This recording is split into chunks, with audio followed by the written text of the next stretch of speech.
Wynoriffic, a word that dances on the edge of beauty and terror. A perfect harmony of the stunning and the sinister.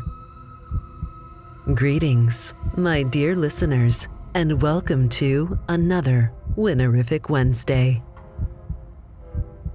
I am your ever-curious hostess, Lady Noelle, here to guide you through an evening of haunting tales where the ordinary twists into the extraordinary, weaving a tapestry of wonder and dread.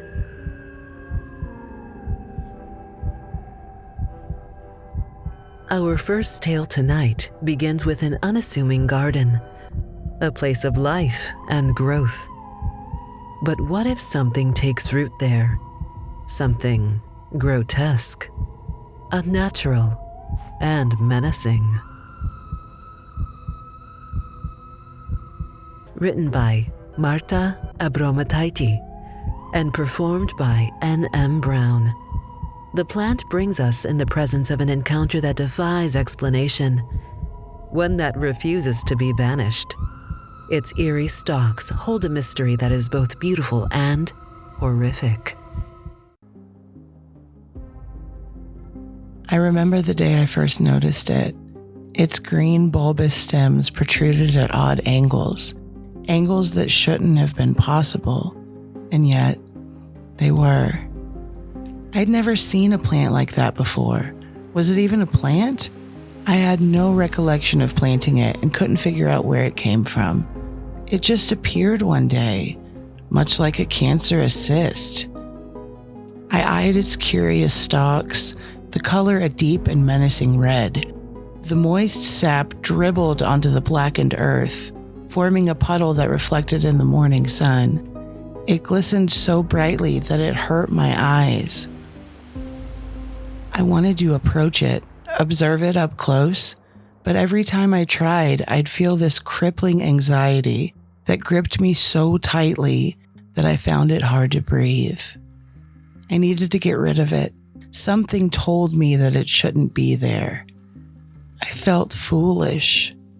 It was just a plant, wasn't it? Albeit a peculiar looking one, but nothing more than a plant. I tried to tell myself this. I armed myself with a pair of large shears, gripping them tightly. As irrational as this may sound, I hoped that they would protect me, hoped that they would serve as armor. I couldn't explain why. Something about this curious plant petrified me. I stepped outside. The wind chilled the sweat that had formed on my brow. With caution, I took a step forward, as if I was approaching a bomb that could go off any second. As I neared, the fear that had enveloped me tightened its grip. My breathing became erratic and my heart beat like a drum. I tried to shake it off. It's just a plant. I kept repeating that to myself over and over, hoping it would stifle this unfounded dread.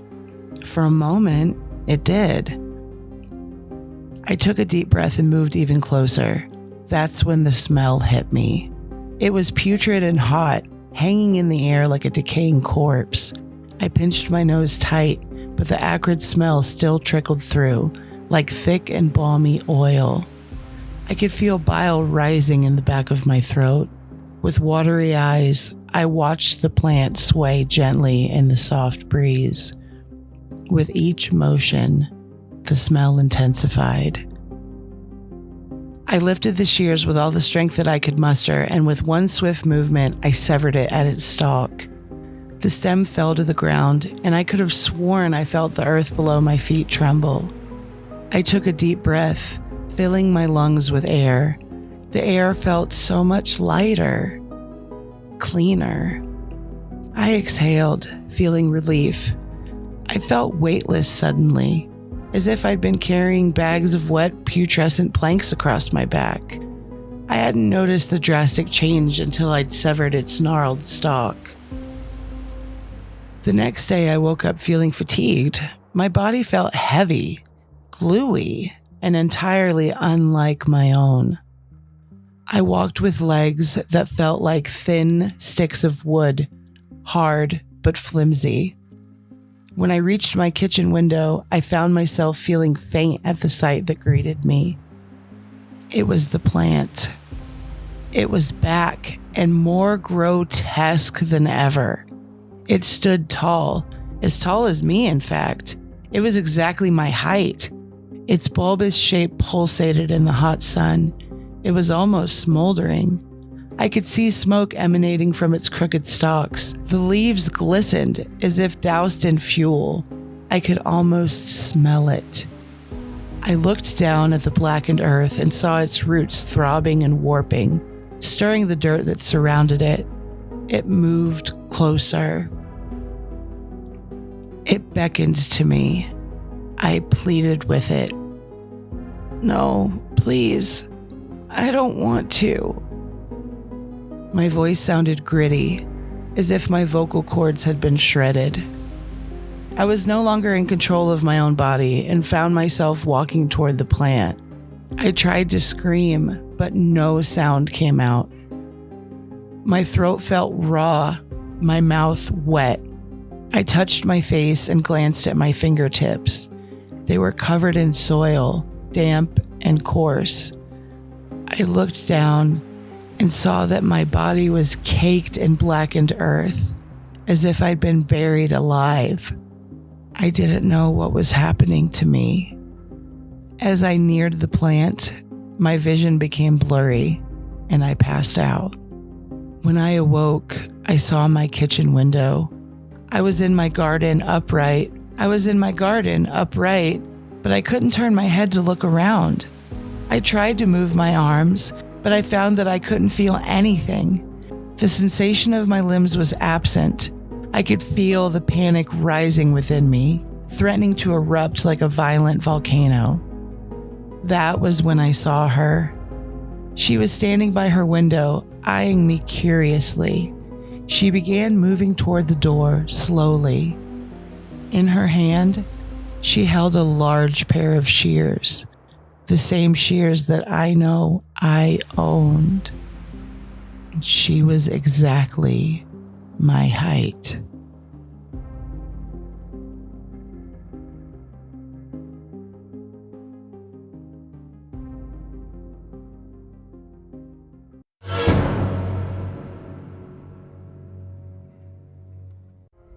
That was The Plant, written by Marta Abromaityte and performed by N.M. Brown.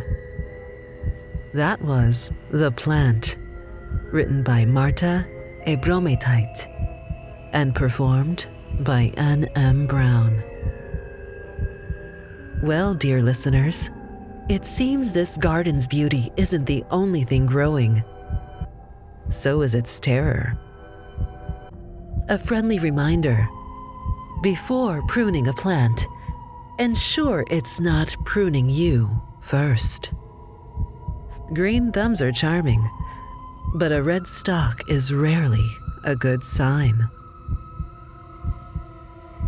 Our second story is an exploration of love, loss, and the maddening depths of sorrow.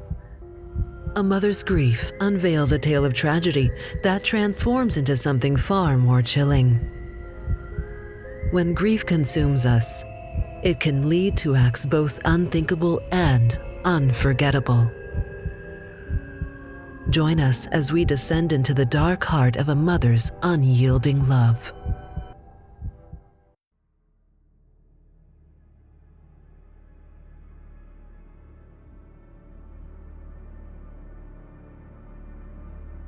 A mother's grief is something unimaginable. Something fundamentally impossible to fathom unless you have had first-hand experience. It isn't something I understood when it happened in my family. To my mother. My mother wasn't a fragile woman. It just wasn't in her nature. She was so strong-willed, firm, and fierce. Something that I had always lacked.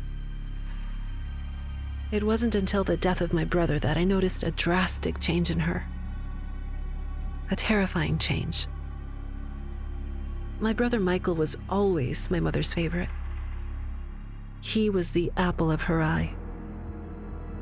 I always came last when it concerned her. A secondary child. One that she probably wouldn't have birthed given a second chance. She never made me feel like that, but deep down, I've always known. Was I jealous?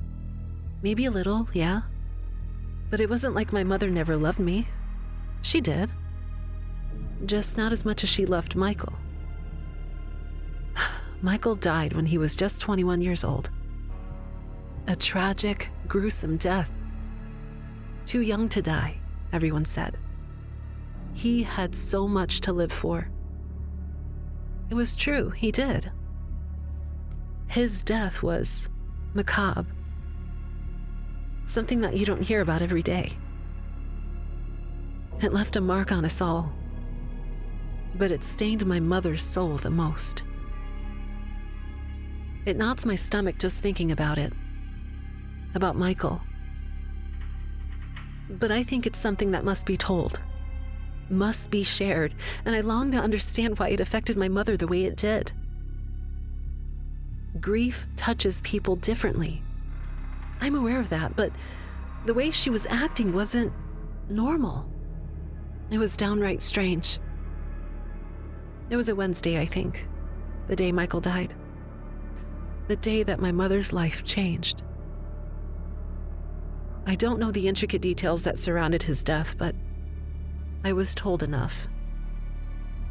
My mother discovered his body in his one-bedroom flat. She found him hanging from a light fixture in his bedroom, all limp and rigid. His head was hanging on by a thread, lopsided. His mouth was slightly ajar with blood trickling from the sides. The most disturbing thing about it was that he was almost flayed. His flesh was barely attached to his bones. It hung off of him like an ill-fitted suit, like it didn't belong to him. We didn't know what could have done something like that. We didn't want to know. His death was investigated, of course. Police were baffled, naturally. No one could figure out what happened. Some freak accident? A grisly murder? Either they had a dangerous killer on the loose or Michael did that to himself. I was inclined to go with the former. I was scared for a long time, had nightmares daily, thinking that whoever did this would come after me. I feared for my life. My mother? As I said, she became withdrawn and aloof. She spent weeks, months, shut away in her bedroom, only venturing out for necessities. My mother didn't cry. She didn't do anything that you would consider normal, really. I couldn't reach her.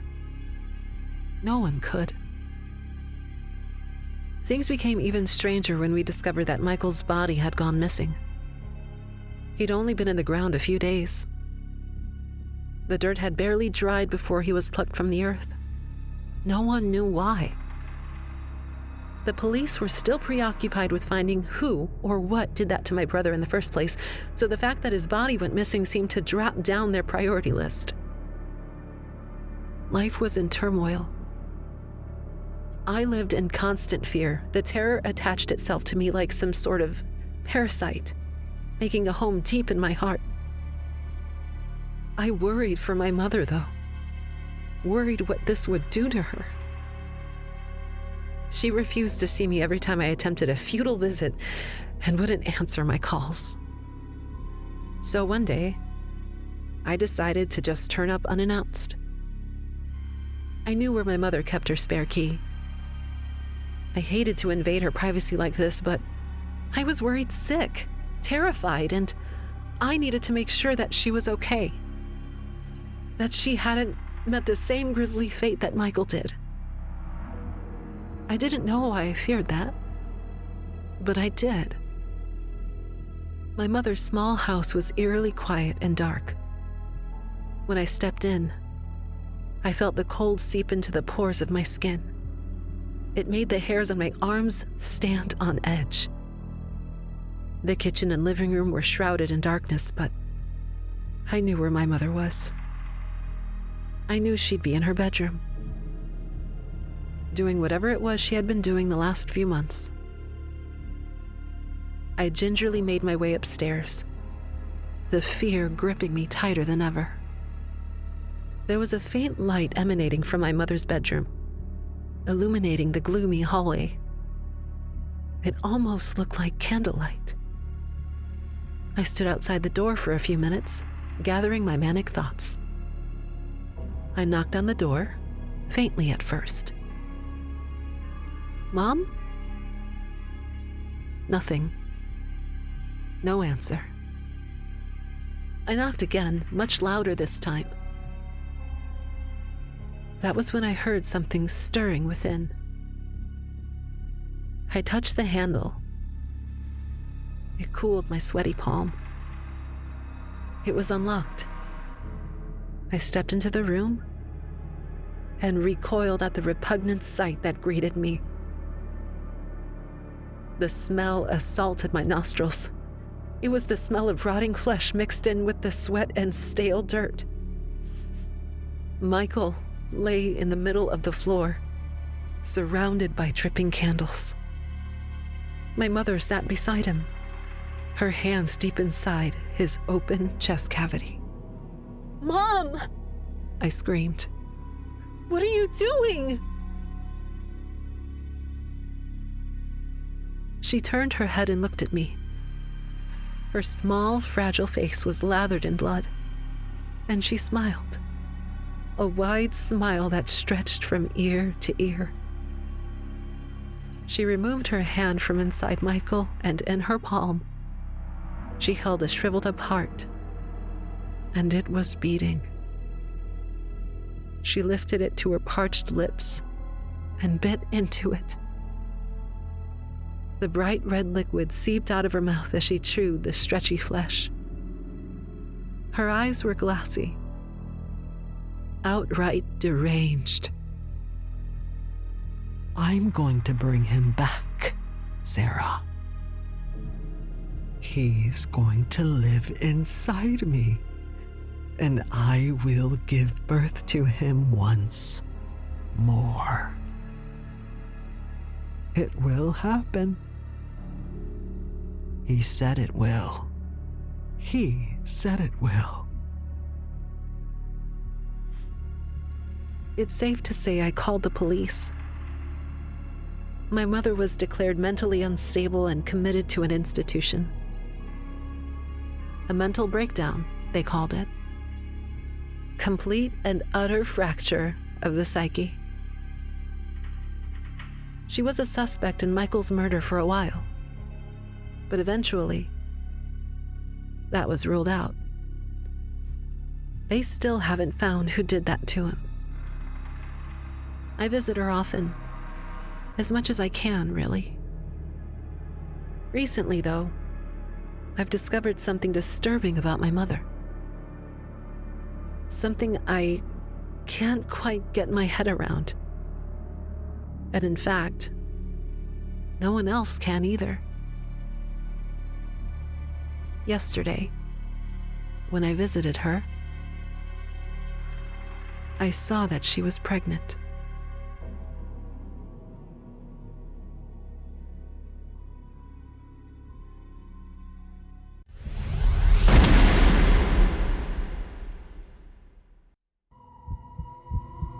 That was Mother's Grief, brought to us by our friends at Velox Books, written by Marta Abromaityte, and performed by Rissa Montañez. You can find both of these tales from Marta in her book, Plastic Faces, which you can find over at www.veloxbooks.com. That's www.veloxbooks.com.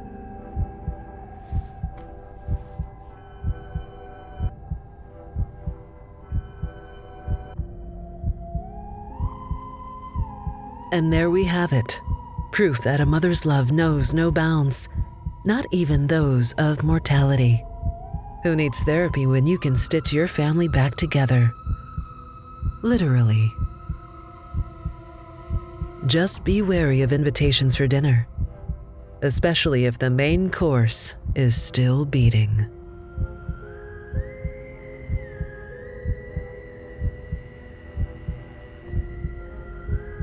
Our final tale takes us into the realm of family secrets of ancient rites of passage. Written by author N.M. Brown and performed by Rissa Montañez. The Blooming tells the story of Millie, a young woman on the cusp of discovering her family's unique, unsettling legacy. On her 18th birthday, her life transforms in ways she could never have anticipated. Beautiful, yet deadly.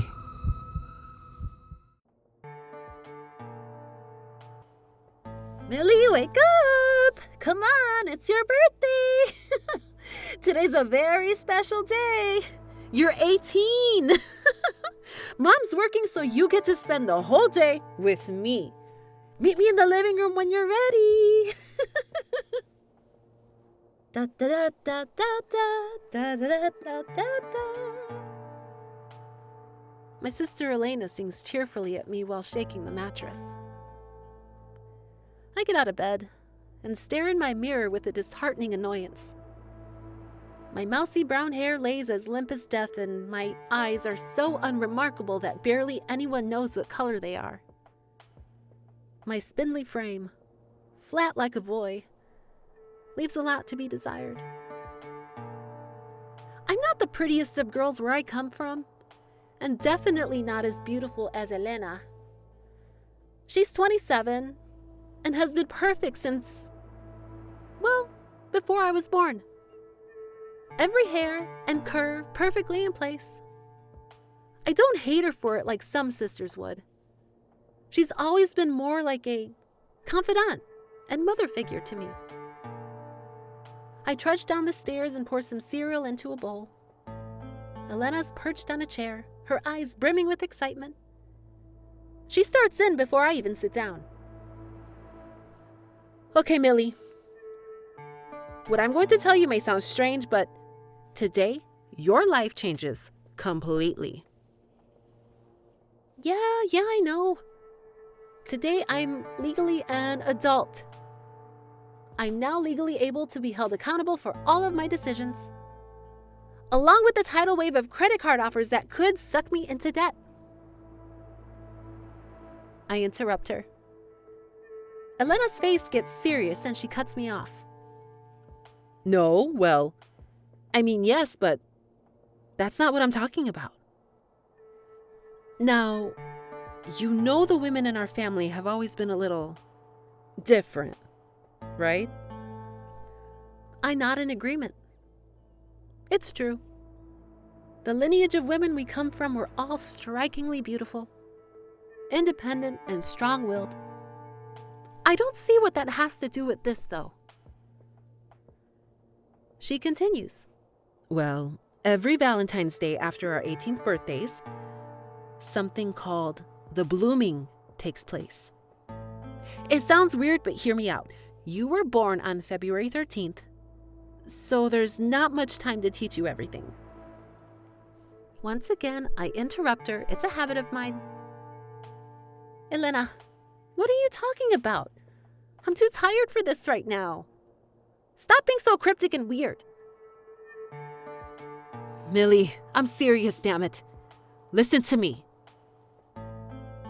She pounds her fist down on the table in front of me, then smooths out the tablecloth, trying to soften the gesture. Go out tomorrow and find the right man. If you feel one drawing your spirit near, that's the one you want. She goes on explaining despite my incredulous expression. Meet him for a date and let him take you home. Make sure he lives alone. There are several ways to find out without being obvious. And let nature take its course and call me the next day. Tell me everything. I say something to her about my first time being special with someone I loved. By this point, she has her hands on my shoulders and is looking into my eyes. So I did as she told me. A tall, handsome man catches my eye the next night. I pretend that today is still my birthday. I'm amazed at how easy this is. He seems captivated by everything I say. The lines flow smoothly off of my tongue. My giggles are provocatively placed with perfection. After some slight prodding, I find out that he lives alone. So I let him take me home. Our chemistry continues to build, and as these things do, nature took its course. It's 100% new to me, yet my body knows exactly what to do. What I like and didn't like. Being able to know what his body liked, it was euphoric. I wake up the next day, a bit sore, but happy. He's still lying there beside me peacefully, his back facing me. I snuggle him and he feels like cold marble against my skin. I roll him over and uncover him. Eyes open, no pulse. He looks withered like a grape left in the hot sun. This hulking man from last night was reduced to such frailty. His skin almost dust-like. A slight smile rests on his thin, mummified lips. Not knowing what else to do, I call Elena in a panic and give her the address. Hey, she told me she wanted to hear all about it afterwards. Besides, my sister's the one who told me to do this in the first place. This is her problem too now. If anyone knows how to help me, it's her. I can't go to Mom with this or call the police. What would I even say? I'd be known as the dead lay girl for the rest of my existence, and that's if I manage to avoid a murder charge. I'm losing it. I can't even look at him. What the hell did this? There's a knock at the door. After checking the peephole and seeing my sister's face, I open it. Elena is smiling wide, completely calm.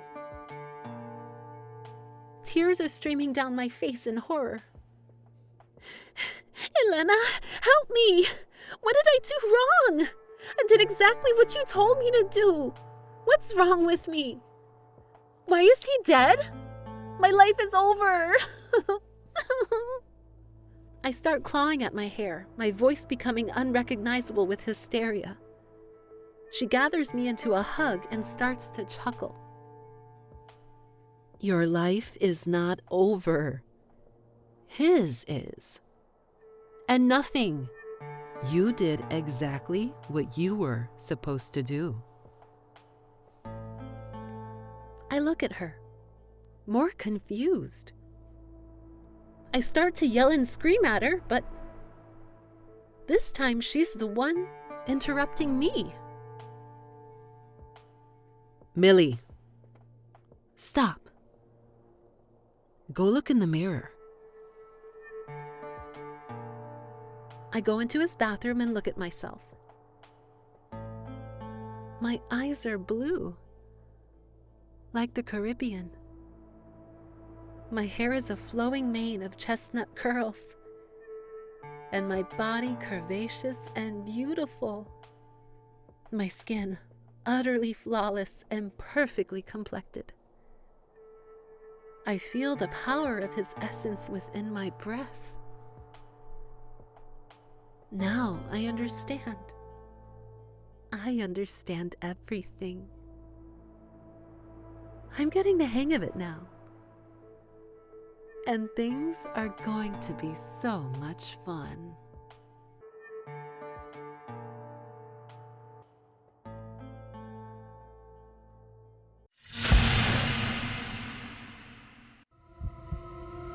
Thank you for joining us for this deadly tale about life, lust, and luck-changing transformations. Ah, the blooming. A family tradition where you come of age, find your inner beauty, and leave your date looking like a dried-out raisin. Remember, my friends, beauty fades, but only for some of us. The next time someone says, "You're glowing," maybe ask them to clarify.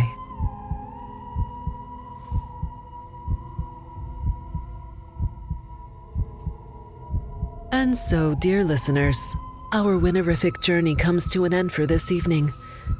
Were you enchanted, thrilled, or left with lingering chills? Let us know in the comments, and don't forget to like, subscribe, and share with your fellow story lovers. Remember, the line between beauty and horror is thin, and tonight's stories remind us how easily we can slip from one into the other. Thank you for joining me, your devoted hostess, Lady Noelle. Until next time, may your nights be filled with Wynoriffic wonders, your dreams vivid, and your fears well-kept secrets. Sweet dreams, my friends.